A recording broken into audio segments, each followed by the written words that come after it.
Kampanya laban sa fake news, pinalalakas po sa lungsod ng Dagupan. Para sa detalye ng balitang yan, kasama natin Idol Neil Moyano. 104.7 IFM. Report!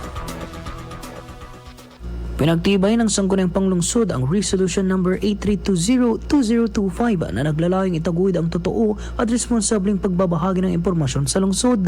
Bahagi ito ng kampanya ng pamahalang lungsod laban sa pagkalat ng fake news at mapanirang post sa social media na maaring makasira sa imahe ng Dagupan at magdulot ng pagkalito sa publiko. Ayon sa resolusyon, kailangan mo panatili ang tiwala ng mga mamamayan sa mga opisyal na pahayag at impormasyon mula sa lokal na pamahalaan.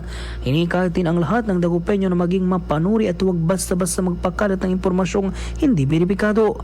Sa panahon ngayon, mahalagang maging responsable sa bawat salitang ibinabahagi para sa kaayusan, kapayapaan at kaunlaran ng lungsod.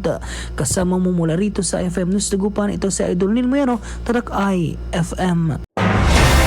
IFM News. IFM News. IFM News.